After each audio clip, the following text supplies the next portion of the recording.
नमस्कार, आप देख रहे हैं ख्याल आपका और मैं हूं आपके साथ अनुज शर्मा। आपका स्वागत है आपके अपने हेल्थ शो में, जिसका मकसद है आपको हेल्थ से जुड़ी हर एक जानकारी देना। सर्दियों का मौसम हर एक को पसंद होता है। सर्दियों में ठंडी हवाओं के कारण गर्मी और उमस से काफ़ी राहत मिलती है, लेकिन सर्दियों के दौरान कई हेल्थ प्रॉब्लम्स होने का खतरा भी बढ़ जाता है। अगर इस मौसम में अपनी हेल्थ, लाइफस्टाइल और अपनी डाइट का ध्यान ना रखा जाए तो ये परेशानियाँ बहुत ज़्यादा हो सकती हैं, और इनमें सबसे कॉमन है कोल्ड एंड कफ।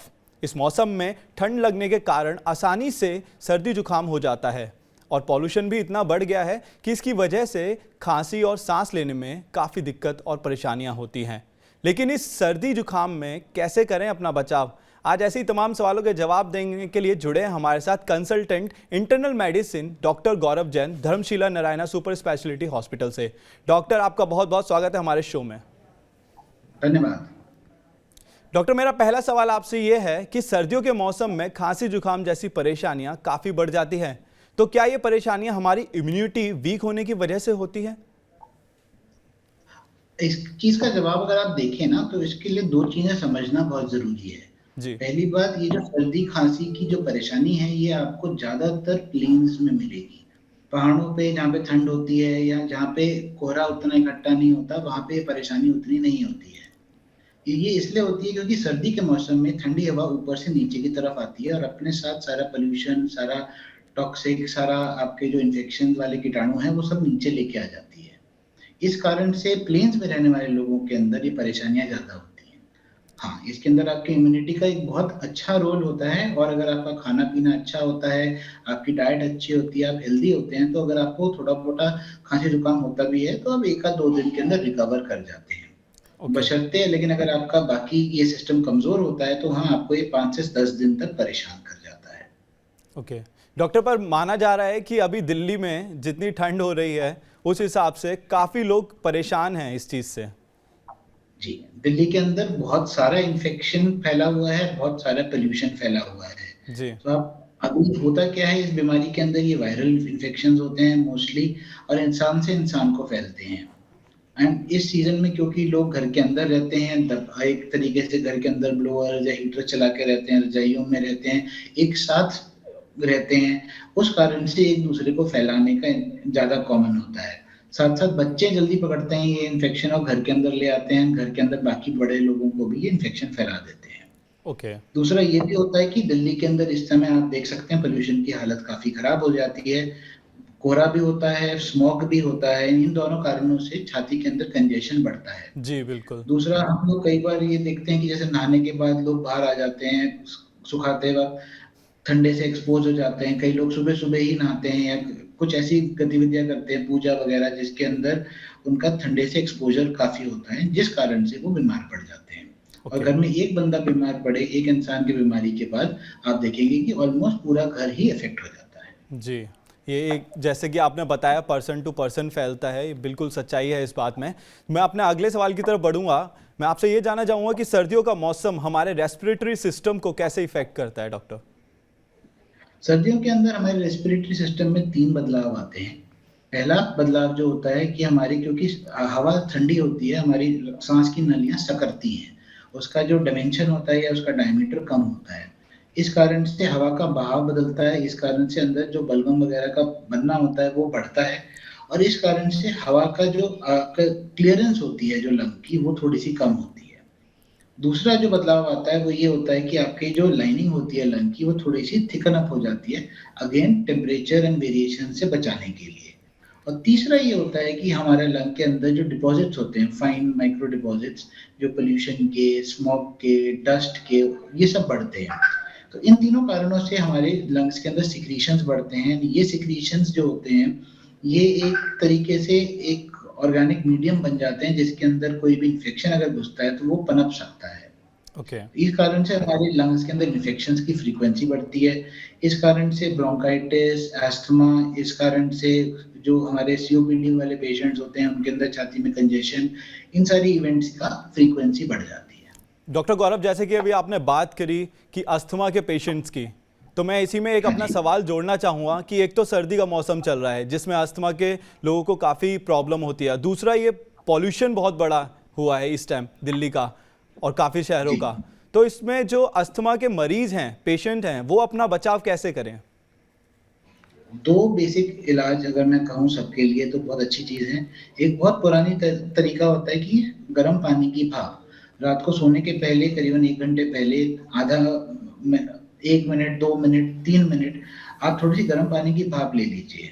उससे क्या होता है कि दिन भर का जो गाढ़ा बलगम होता है वो थोड़ा पतला हो जाता है, रात भर में उसे क्लियर करने का मौका मिल जाता है और वो अकुमुलेट नहीं होता है। दूसरा जो कोविड के लिए आप मास्क पहन रहे हैं वो एक बहुत अच्छी चीज है बिकॉज वो N95 कैटेगरी का होता है, फिल्टर अप कर देता है। सो बहुत सारे पोल्यूशन बहुत सारे कीटाणुओं से आपको बचा लेता है। दो चीजें आप और भी कर सकते हैं, जैसे अस्थमा के मरीजों के लिए हम रिकमेंड करते हैं कि जैसे इन्फ्लुएंजा की वैक्सीन आती है या न्यूमोकोकल वैक्सीन आती हैं, ये दोनों चीजें आपको कॉमन इन्फेक्शन से बचने में मदद करती हैं, आपकी बॉडी की उस स्पेसिफिक इन्फेक्शन के लिए इम्यूनिटी को बूस्ट कर देती हैं। जी। एंड उसके साथ साथ जैसे आपका खान पीन हो गया, आपके फ्रूट्स हो गए, सीजनल फ्रूट्स हो गए जिसमें विटामिन सी की मात्रा बहुत अच्छी मात्रा में होती है, ये सब भी इसमें मदद करता है। ओके। डॉक्टर गौरव, जैसे कि आप जानते हैं ठंड के टाइम पर जो कोरोना है, कोविड है, वो काफ़ी ज़्यादा हाइप पे होता है और इस समय खांसी जुकाम बहुत कॉमन है, जैसे कोल्ड एंड कफ। तो कोविड के जो लक्षण हैं और जो ये नॉर्मल हमारा कॉमन कोल्ड एंड कफ है इस समय, तो इसमें डिफरेंशिएट कैसे किया जाए? कैसे पता लगाया जाए कि ये कोविड के लक्षण हैं या फिर हमें ये कॉमन सिम्टम्स हैं? ये आपका जो सवाल है अच्छा सवाल है, लेकिन इसका जवाब उतना आसान नहीं है। जी। अगर आप देखते हैं तो बहुत बार कोविड के लक्षण एक वैसे ही होते हैं, खांसी जुकाम के साथ शुरुआत होती है, लेकिन कोविड के अंदर 3-4 चीजें हैं जो हमारे को अमूमन ज्यादा देखने को मिलती हैं। पहली चीज होती है बुखार, हाई ग्रेड फीवर। पेशेंट को 102 103 का बुखार आता है या उससे ऊपर भी जा सकता है। दूसरी बात होती है पेट की खराबी, उल्टियां हो सकती हैं, दस्त लग सकते हैं, पेट में मरोड़ आ सकते हैं। तीसरी परेशानी जो होती है स्वाद का बदलाव, जैसे टेस्ट या स्मेल चेंज हो जाना या चली जाना। और चौथी चीज होती है जो आपकी रैशेज होती हैं। कई बार आपको पेशेंट्स के अंदर रेडिश स्किन टिंज या थोड़ा सा लालपन दिखता है या दबाने के ऊपर आप स्किन के ऊपर थोड़ी सी रेड पैचेस नोटिस कर सकते हैं। ये चीज कोविड के अंदर ज्यादा पाई जाती है। लेकिन कई बार सब क्लिनिकल कोविड जिसे हम कहते हैं, जिसके अंदर पेशेंट के अंदर इम्यूनिटी होती है और वो को पूरी तरह कोविड नहीं आता है, उस कंडीशन में सिमिलर सिम्टम्स हो सकते हैं खांसी जुकाम जैसे, एंड उन्हें सेपरेट आउट करना बहुत मुश्किल होता है। ये आपका डॉक्टर या आपके गले को देख के या आपको एग्जामिन करके या आपके चेस्ट को सुन के मे बी डिफरेंशिएट कर पाए, बट अदरवाइज ये थोड़ा सा डिफिकल्ट हो जाता है। डॉक्टर, मैं इसमें थोड़ा सा और आपका एक्सप्लेनेशन चाहूँगा, क्योंकि कोविड में कोल्ड एंड कफ कब और किस समय टेस्ट कराना चाहिए? कोविड के अंदर जो बेस्ट टाइम होता है टेस्ट कराने का वो होता है तीसरे से 5वें दिन के बीच में। इस समय आपका सबसे अच्छा सेंसिटिविटी आती है आपके जो कोविड RT-PCR या रैपिड एंटीजन टेस्ट में। दूसरा जो आप तरीका अपना सकते हैं वो ये होता है कि आप एक CRP का ब्लड टेस्ट करा सकते हैं। CRP लंग के अंदर की इन्फ्लेमेशन का इंडिकेटर होता है। अगर आपका CRP बढ़ा हुआ है तो आपकी डिजीज की इंटेंसिटी या डिजीज की वजह से होने वाली लंग में सूजन ज्यादा है। ऐसे पेशेंट्स के साथ हम एक्सरे या बाकी टेस्ट को ज्यादा प्रायोरिटी देते हैं कंपेयर टू जब आपका CRP नॉर्मल होता है। ओके। डॉक्टर, मेरा अगला सवाल आपसे यह है कि अगर कोल्ड एंड कफ को ठीक से ट्रीट ना किया जाए तो इससे क्या परेशानियां हो सकती हैं? देखिए, अगर आप ऐसे सोचते हैं तो 100 में से 80% लोगों के अंदर खांसी जुकाम वायरल इन्फेक्शन अपने आप ठीक होता है। ओके। उसके लिए आपको बहुत कुछ नहीं करना पड़ता है, बस ध्यान रखना पड़ता है, स्टीम लेनी पड़ती है, विटामिन सी देने पड़ते हैं, थोड़ा से गरारे करने पड़ते हैं एंड समय देना पड़ता है। बाकी 20% लोगों में, खासकर उन लोगों में जिनमें पहले से लंग्स की या हार्ट की या कोई और इम्यूनिटी को कंप्रोमाइज करने वाली कंडीशन हो, जैसे शुगर हो गया, HIV हो गया, कैंसर हो गया, इन लोगों के अंदर ये जो कफ कोल्ड फ्लू है ये निमोनिया में कन्वर्ट हो सकता है। अंदर बलगम रुका रहता है, उसके ऊपर इन्फेक्शन हो जाता है एंड पेशेंट को प्रॉब्लम बढ़ सकती है। उस कंडीशन में ये कंडीशन हॉस्पिटलाइजेशन या जानलेवा भी हो जाती है। कभी कभी बहुत सीवियर टाइप ऑफ इन्फ्लुएंजा भी जानलेवा होता है, बट आज के डेट में हमारे पास दवाइयाँ हैं, हमारे पास टेस्ट हैं जिसको हम इस चीज के लिए इस्तेमाल कर सकते हैं। ओके। तो थोड़ा सा सावधान रहें, बट इतना भी डरने की बात नहीं कहूंगा कि आप हर पेशेंट को हॉस्पिटलाइज करें। ओके। डॉक्टर, मैं अपना सवाल एक और जानना चाहूँगा कि सर्दियों का जो मौसम है वो अपनी मौसमी हरी पत्तेदार सब्जियों के लिए जाना जाता है। तो इस मौसम में हम कौन से फूड्स खाएं जिनसे हमारी इम्यूनिटी बूस्ट हो जाए? और अगर मैं इस चीज़ का बहुत सीधा जवाब देना चाहूँ तो जो आपका आप जहाँ पे भी रहते हैं, जी। उस हिस्से में जो आपका सीज़नल फ्रूट्स हैं, वो आपके लिए बेस्ट हैं।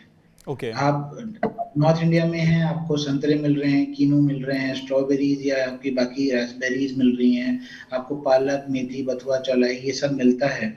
ये बहुत अच्छी चीज़ें हैं, ये सब आपकी इम्यूनिटी को बूस्ट करेंगे। अगर आप यही सेम चीज़ साउथ में लेके जाते हैं, तो वहाँ पे जो लोकल फ्रूट्स एंड वेजिटेबल्स मिल रहे हैं, वो भी आपके लिए अच्छे हैं। तो आपके सारे सीज़नल फ्रूट्स एंड वेजिटेबल्स आपके लिए इस टाइम पे फ़ायदा करते हैं। डिपेंड्स कि आप कहाँ रहते हैं, किस जगह के हैं, उस हिसाब से वहाँ के सीज़नल फ्रूट्स आपके सीज़न के लिए सबसे अच्छे पाए जाते हैं। ओके, तो आपका कहने का मतलब है जहाँ आप रहते हैं उसका बहुत आप पे इफेक्ट पड़ता है। जी। ओके। डॉक्टर, मेरा अगला सवाल आपसे ये है कि सर्दियों में पानी का इंटेक बहुत कम हो जाता है, तो इस मौसम में हाइड्रेट रहने के लिए आप कौन सी ड्रिंक्स पीने की सलाह देंगे हमारे दर्शकों को? सबसे अच्छा जवाब अभी भी पानी ही है। जी। बिकॉज़ अगर आप पानी पी सकते हैं, तो वो सबसे नेचुरल चीज़ है। जी। बट अगर आप पानी नहीं पीना चाहते हैं, जूसेस वगैरह लेना चाहते हैं या आपकी अगर चाय-कॉफ़ी का इंटेक भी ठीक है, तो भी आप उसके साथ you can just make sure कि आप थोड़ा-सा इलेक्ट्रोलाइट्स या थोड़ा-सा आप अपना जैसे नींबू नमक पानी हो गया है या थोड़ा-सा आपके शहद डाल के जैसे कई लोग चाय बना लेते हैं या पानी ले लेते हैं। ये सब चीज़ें आपको मदद करेंगी इसके अंदर। ओके। डॉक्टर, मेरा अगला सवाल आपसे ये है कि कई फूड्स ऐसे होते हैं, क्योंकि हम खाने की ही बात कर रहे हैं, तो कई फूड्स ऐसे भी होते हैं जिन्हें खाने से परेशानियां बहुत ज़्यादा बढ़ जाती हैं, जैसे कि दही। ऐसे ही कौन से और फूड हैं जिन्हें इस मौसम में खाने से परहेज करना चाहिए? ये बात भी अगर देखी जाए तो थोड़ी-सी इसको समझने की ज़रूरत है। दही परेशानी आपको नहीं करता है। अच्छा। लेकिन हाँ, अगर आपको पहले से अस्थमा है या पहले से आपकी लैक्टोज़ इंटॉलरेंस की प्रॉब्लम है या आपको दूध या दही से गैस ज़्यादा बनती है या आपका दही पुराना है, खट्टा हो गया है, तो जी ये परेशानी कर सकता है। ऐसे ही बहुत सारी चीज़ें हैं जिनके बारे में ये धारणा होती है कि जैसे ये ठंडी चीज़ें हैं या ये चीज़ें आपको परेशान करेंगी। बट अगर आप ध्यान से देखें तो वो चीज़ की परेशानी नहीं होती है, ये आपकी उसको लेने की तरीके की परेशानी होती है। कई लोग जैसे चावल का पानी नहीं लेते हैं, कई लोग दही नहीं लेते हैं या दही, छाछ ये सब चीज़ें नहीं लेते हैं। कुछ लोग इवन जूसेस वगैरह को मना करते हैं। बट ऐसा अगर आप उसको फ्रेश बना रहे हैं, अगर आप उसको पुराना नहीं होने दे रहे हैं और आपको पहले से उस चीज़ से कोई एलर्जिक रिएक्शन नहीं होता है, तो वो आपको परेशान नहीं करेगी।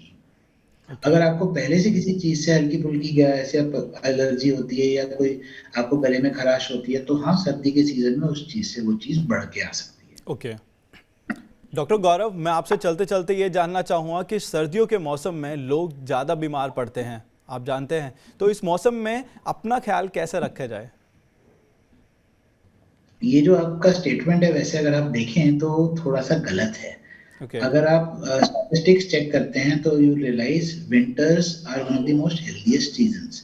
आपकी number of hospitalisations, number of serious illnesses, number of deaths सर्दियों के सीज़न में सबसे कम होती हैं। बट हाँ, सर्दियों के अंदर ये आपकी छोटी-छोटी जो बीमारियाँ होती हैं, जो आपकी जनरल हेल्थ को इम्पैक्ट करती हैं, ये ज़्यादा होती हैं। एंड इसका ख़्याल रखने का सबसे अच्छा तरीका अपने आप को स्वस्थ रखना है। समय पे उठें, अच्छा खाना खाएँ, धूप में समय बिताएँ, हरी सब्जियाँ लें, फ्रूट्स खाएँ, एक्सरसाइज़ करें, ब्रीथिंग एक्टिविटीज़ करें एंड अपने आप को एक्टिव रखें। ये सबसे बड़ी चीज़ें हैं। खूब मात्रा में पानी पिएँ और अगर कोई परेशानी हो रही है, अगर कोई आपको दुविधा हो रही है, तो अपने डॉक्टर से जल्दी सलाह-परामर्श करें। बिकॉज़ डॉक इस चीज़ के अंदर ये देखा जाता है कि अगर कई बार पेशेंट ना 3-4 दिन अपने घर के नुस्खे आज़मा के आता है जी, और तब तक वो बिल्कुल। बीमारी उस लेवल पे आ जाती है कि उस पेशेंट को 1 या 2 दिन की दवाई की बजाय 5 से 10 दिन की दवाई देनी पड़ जाती है। ओके, तो घर पे इलाज अपना ना करें और डॉक्टर को ज़रूर दिखाएं समय पे। जी, डॉक्टर जी। गौरव, आपका बहुत बहुत शुक्रिया हमारे साथ जुड़ने के लिए और हमारे तमाम सवालों के जवाब देने के लिए। Thank you so much sir. Thank you so much.